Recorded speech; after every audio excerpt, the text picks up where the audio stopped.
Olá, pessoal, tudo bem com vocês? Eu sou o professor Marlon, professor de língua portuguesa, e hoje estou na companhia da nossa intérprete, a Débora. E o título da nossa aula de hoje é Os Gêneros Textuais, Anotação e Seminário. Vamos lá? Bem, primeiro vamos refletir um pouco a respeito do ato de realizar anotações. Você costuma fazer anotações? Se sim, em quais situações do dia a dia você realiza? E nós podemos fazer anotações de quê? Qual é o objetivo de anotar? Para não esquecer, para organizar o nosso pensamento, para facilitar um estudo posterior? Tudo isso é possível. E mais outros motivos também. Bem, então, o objetivo da anotação é registrar informações que são relevantes, que são importantes a respeito de algo. Seja uma aula, um texto, uma palestra, por exemplo. Com a anotação em mãos, depois, quem a fez pode retomá-la diante de alguma necessidade, como, por exemplo, estudar para a prova. Veja a importância de fazer anotações durante as aulas. A estrutura de uma anotação é particular e existem várias estratégias para desenvolvê-la. Não existe uma única forma para fazer anotações. Nós podemos fazer, por exemplo, um mapa mental, podemos fazer em forma de lista, ou também podemos fazer um resumo. Cada tipo de anotação vai ser adequado a uma determinada situação. Você pode avaliar isso. Eu vou dar algumas dicas aqui a respeito, então, da anotação.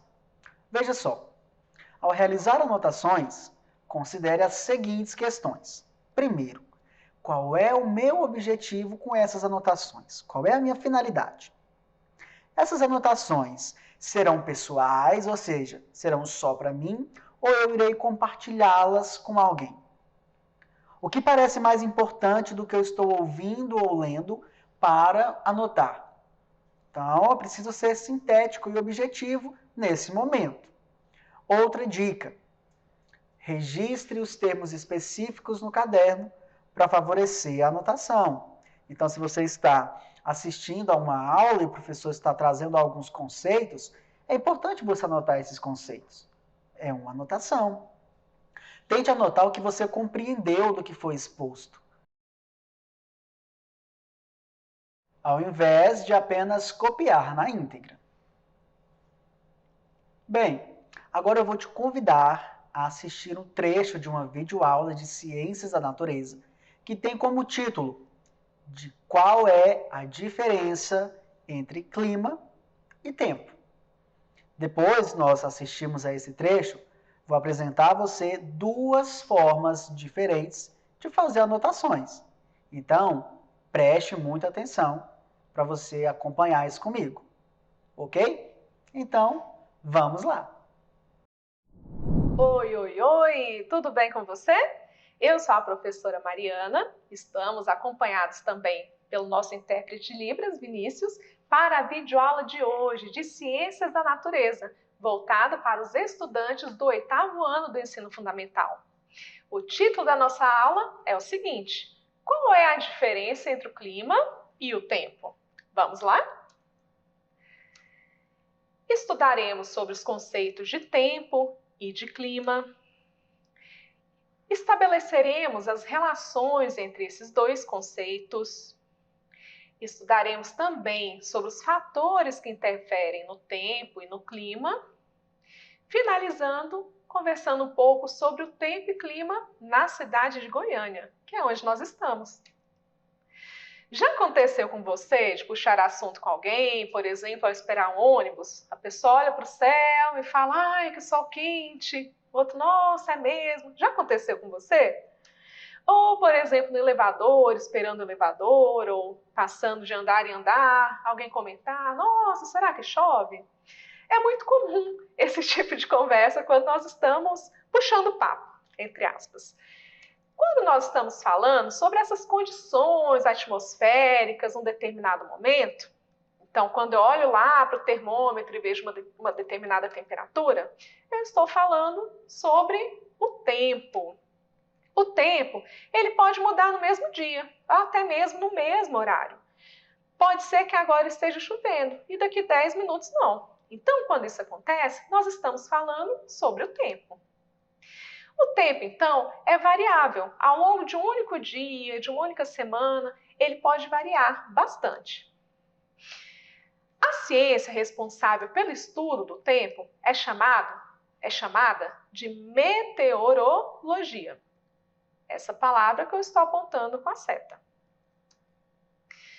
Então, por exemplo, agora em Goiânia temos 21 graus Celsius de temperatura. Temos também algumas variáveis referentes ao vento, à umidade, à pressão. Todos esses parâmetros relacionam-se ao que nós chamamos de tempo. Agora, quando eu falo das características atmosféricas predominantes em uma determinada região, aí estou falando sobre o clima. O clima, então, é a sucessão de tempos atmosféricos que predominam em um determinado local. O clima, portanto, ele é mais constante e é estudado por uma ciência chamada climatologia.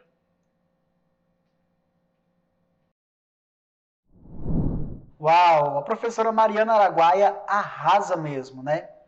Então, agora que nós assistimos a esse trechinho de sua videoaula, vamos observar aqui duas formas diferentes de fazer a anotação. A primeira delas é a anotação em forma de lista. Então, quando a professora Mariana fala sobre o tempo, ela diz que o tempo é variável, que apresenta condições atmosféricas predominantes em determinado momento, e a ciência que o estuda é a meteorologia. Observe, então, que para eu fazer essas anotações, eu fui basicamente listando uma informação abaixo da outra, separando cada uma delas por ponto e vírgula, e na última informação eu coloquei um ponto. Agora eu vou apresentar para você outro formato de anotação, que é anotação em forma de mapa mental. Quando a professora Mariana falou sobre mapa mental na videoaula, quando ela falou sobre clima na videoaula, ela disse que possui características atmosféricas predominantes em uma região, que o clima é uma sucessão de tempos atmosféricos, que o clima, diferente do tempo, apresenta situações mais constantes e que a ciência que o estuda é a climatologia. Observe na estrutura, ao centro, eu coloquei a palavra clima e apontando setinhas, fui listando as informações explicadas na videoaula da professora Mariana. Agora que você já está por dentro de formas para fazer anotações, vamos falar de um outro gênero, que é o seminário. Será que você já fez algum seminário na escola? Vamos então observar algumas características sobre esse gênero. O seminário é um gênero oral público que visa expor um assunto, como o texto de uma divulgação científica, o relatório, o texto didático. Comum na esfera escolar, acadêmica e profissional, o seminário pode ser realizado individualmente ou também em grupo. E o seu papel é transmitir conhecimentos específicos, técnicos ou científicos a respeito de um assunto relacionado a determinada área. Então, para produzir um seminário, é importante, antes de qualquer coisa, pesquisar sobre esse tema. E ao realizar a pesquisa, é claro, as anotações precisam estar ali nesse momento, não é verdade? Então, vamos pensar aqui rapidamente na produção de um seminário. Faça pesquisas e anotações sobre o tema do seminário, selecionando e organizando as informações que você vai expor para quem irá assistir. Elabore um esquema de exposição, ou seja, no seminário nós temos a abertura, Depois a tomada da palavra, onde você vai se apresentar, apresentar o tema do seu seminário, cumprimentar as pessoas que estão te assistindo, expor, né, todo o conteúdo que você pesquisou, estudou, concluir essa explicação e encerrar com agradecimentos. Portanto, é um momento formal em que você apresenta resultados de um estudo. Logo, utilize a linguagem formal. Evite as gírias, evite as piadinhas se elas não estiverem a serviço do seu estudo, ok? Pois é, hoje nós vimos então a respeito das anotações, da importância das anotações, inclusive para preparar um seminário escolar. Então, quer aprofundar mais seus conhecimentos a respeito desses gêneros? Acesse o portal Conexão Escola. Lá tem uma atividade direcionada a essa nossa aula aqui de hoje. Nós estamos encerrando o nosso encontro. Foi um prazer imenso estar com vocês. Até o nosso próximo encontro. Tchau, tchau.